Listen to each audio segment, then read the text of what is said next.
Hey guys, welcome back down here into the plastic underground basement. This week we're building another cool sword. This week we're going back to the world of Witcher.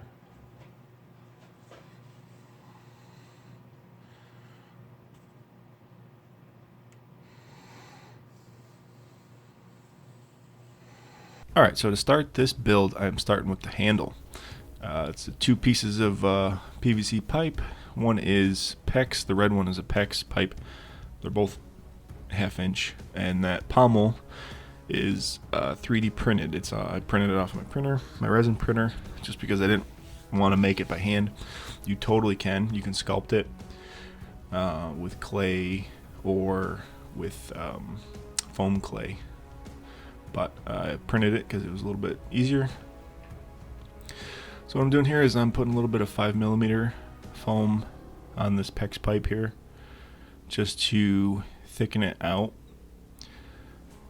so that is the same thickness as the white ½ inch pipe. And the reason I'm doing that is because I'm going to sand that foam down to taper it, to give it like a taper edge. The handles in the game, they're not just one solid thickness, they're they taper towards the pommel. So what I'm doing now is I'm just cutting that taper.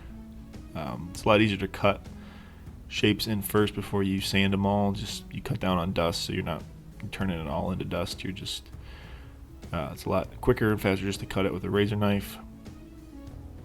Cutting that end piece off there,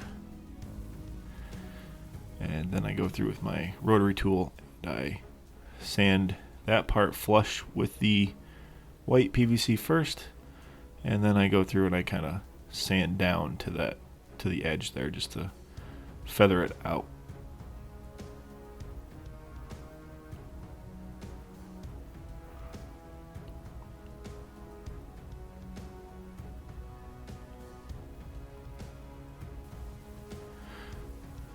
So now that that is tapered and done, I wrap the entire thing with some 2mm foam.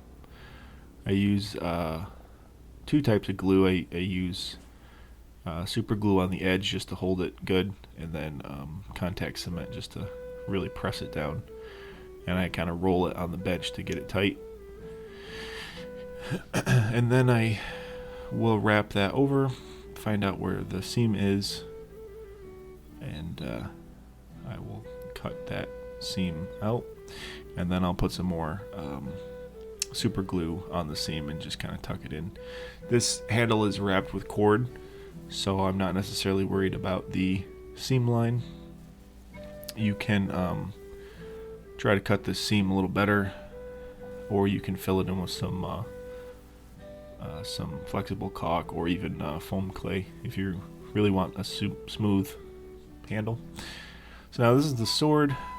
It was too long to get on a full piece of foam. Plus, if you print out my pattern, the way for me to get it to fit on the paper is to break it down into 4 parts. So this is just some floor mat foam, and I'm going through and I'm just gluing the pieces together.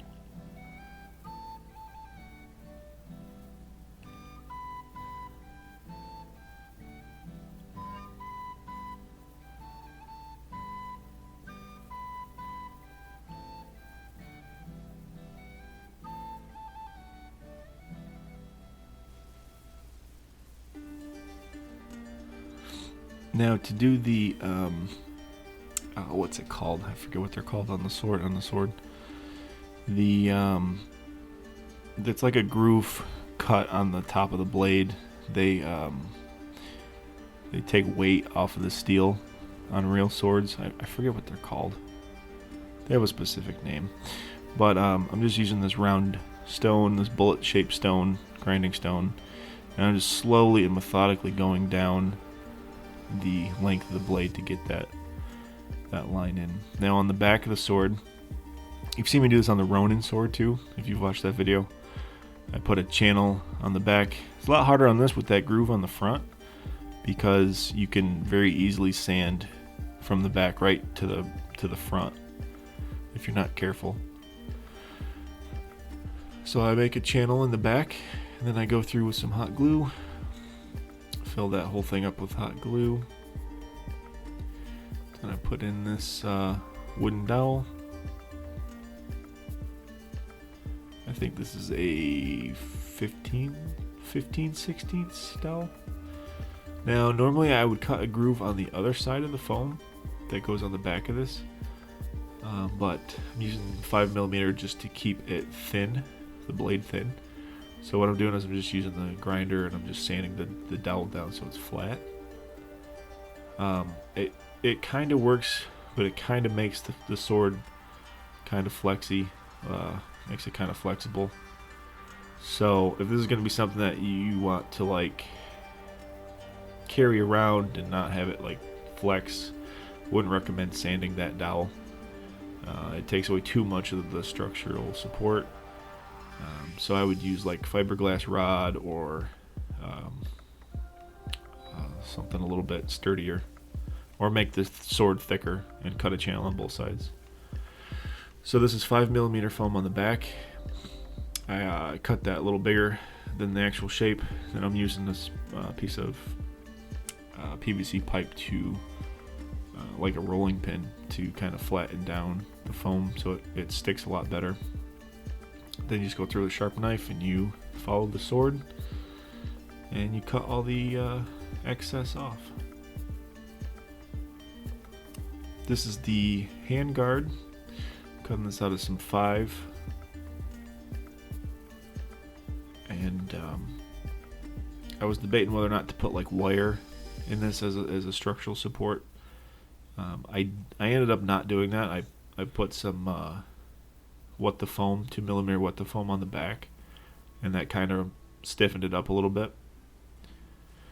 You could totally cut a channel out just like with the blade and put some just some wire, some aluminum wire in there, and that would really hold it together. And if they ever did flex or bend, you could kind of bend them back into shape if you had to. You also could totally just do 3 layers of what the foam and just have it be a 6mm total, and that would be really rigid. So now I'm just trying to get the positioning right, and then what I do is I cut the dowel size out of the middle of that guard.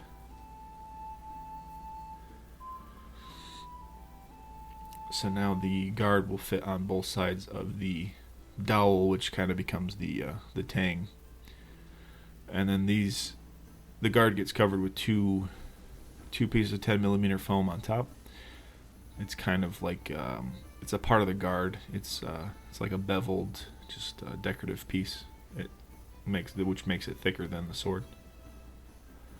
Now I take my pen and I'm using my finger to mark the middle. And once you run your finger along, it holds your pen in the exact same place. And I just did that the whole thing so I could mark the center of the blade. Now what I do is I use my knife, and I am trying to cut from the top to that pen mark on the side. And this gets beveled from that pen line to the very top of that groove on the middle of the blade.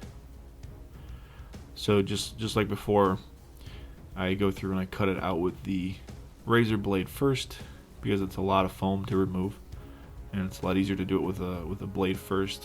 Not being 100% exact, you get just bulk material off, so you can go through and smooth sand it with your rotary tool after.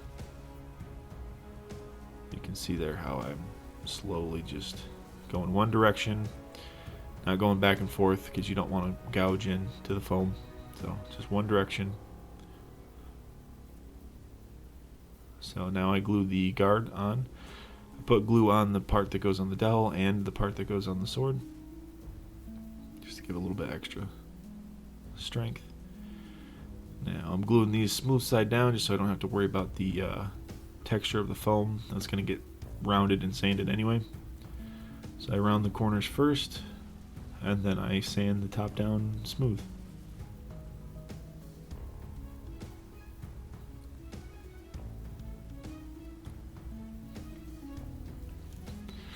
Now I cut out these little squares just because they're easier than doing circles. You can totally cut out circles that match the PVC handle.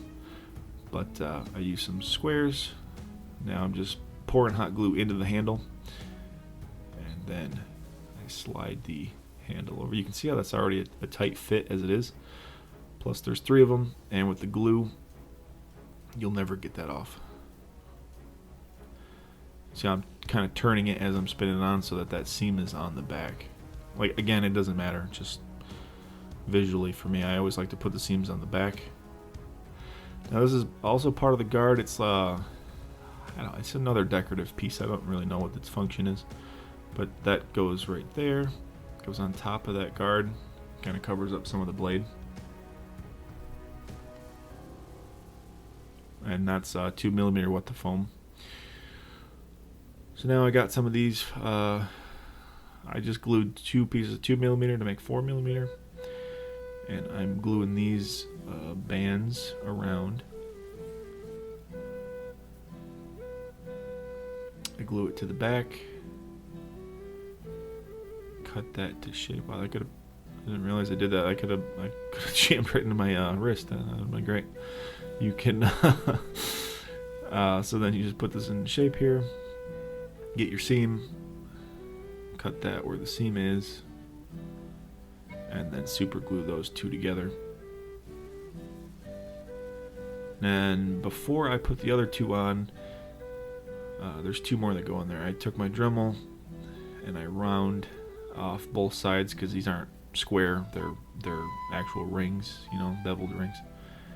So I just go through and I bevel those out. This is some 5mm foam. This goes on the top. You can see that I cut a line out of the handle once I sized up exactly where the ring and the pommel needed to be. There's a thinner piece of metal on the sword itself, so that's how I came up with that. Now the runes took forever. I went through and I visually tried to look at artwork and see how the runes looked and how they were. Most of it is a screen reference, and then the other half of it I just kind of repeated patterns just to make it. I couldn't find like a really good diagram of exactly what is on the sword. Plus I think they change in the game based on what runes you have on the sword anyway, so you can get really technical with that, or you can just kind of make it up as you go. But anyway, I score those with a knife, then I heat them with the heat gun, and they open up and they look really good. You can go through once you're done and fill these with paint, colored paint, if you want them to look like they're glowing. I've even seen people make these light up, and that is just a complete whole other process I just didn't want to do. Again, like most of my stuff it's just wall displays. I like hanging stuff on the wall. But I'm using some rapid fill here to put all over the blade. Again, I like rapid fill because it's smooth. You can paint on a couple layers and then you can sand it as smooth as you want, and that really gives you a good basis for a silver or anything that's supposed to look metal. It just makes it a lot smoother than the foam itself, or using Plasti Dip. Plasti Dip gives you like a weird texture. So now everything is put together, and I'm just going through. Everything is sealed. Going through with some silver Rust-Oleum. I'm just painting all the silver parts. You can see once you put that on that rapid fill how it already starts to shine pretty good.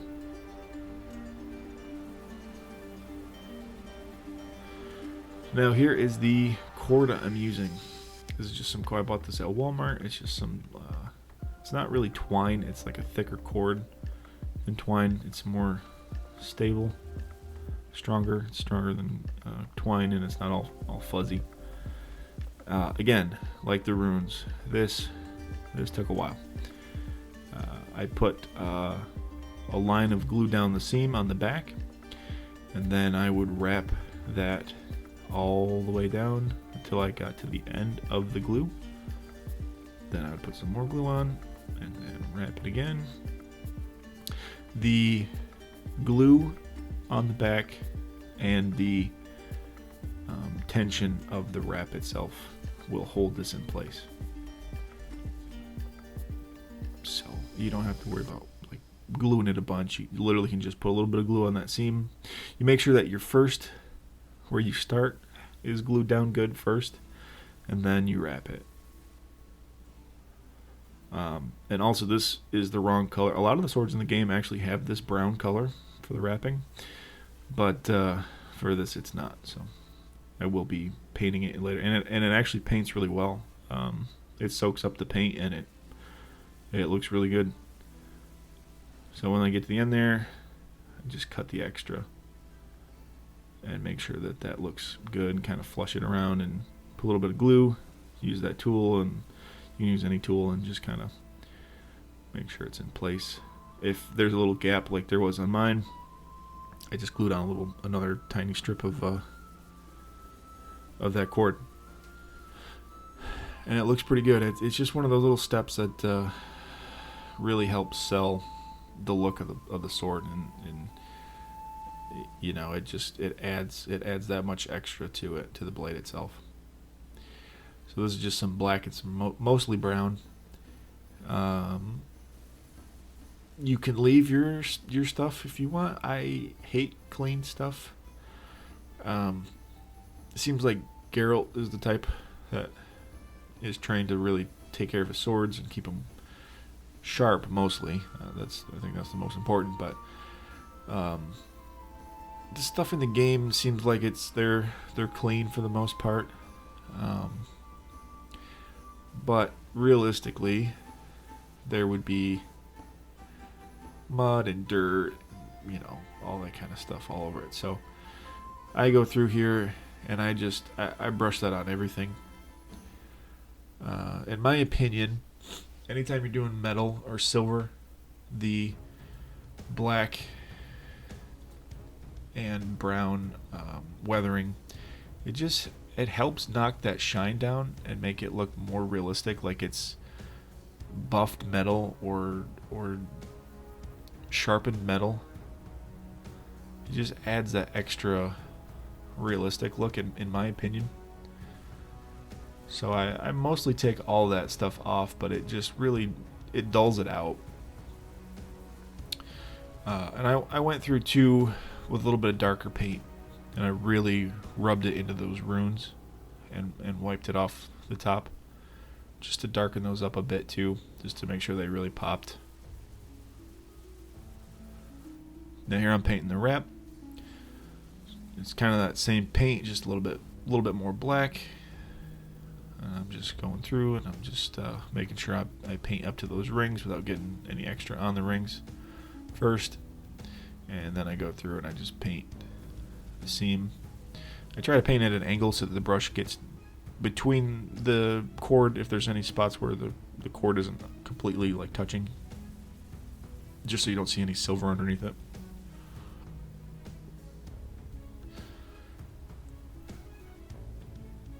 And that is it. I hope you guys enjoyed it. I hope you can use the patterns. Hope you can make one if you want. Makes a really cool wall piece for your office or your game room or whatever. So I hope you enjoyed it. Please like the video if you liked it. And I will see you again next week for another cool build.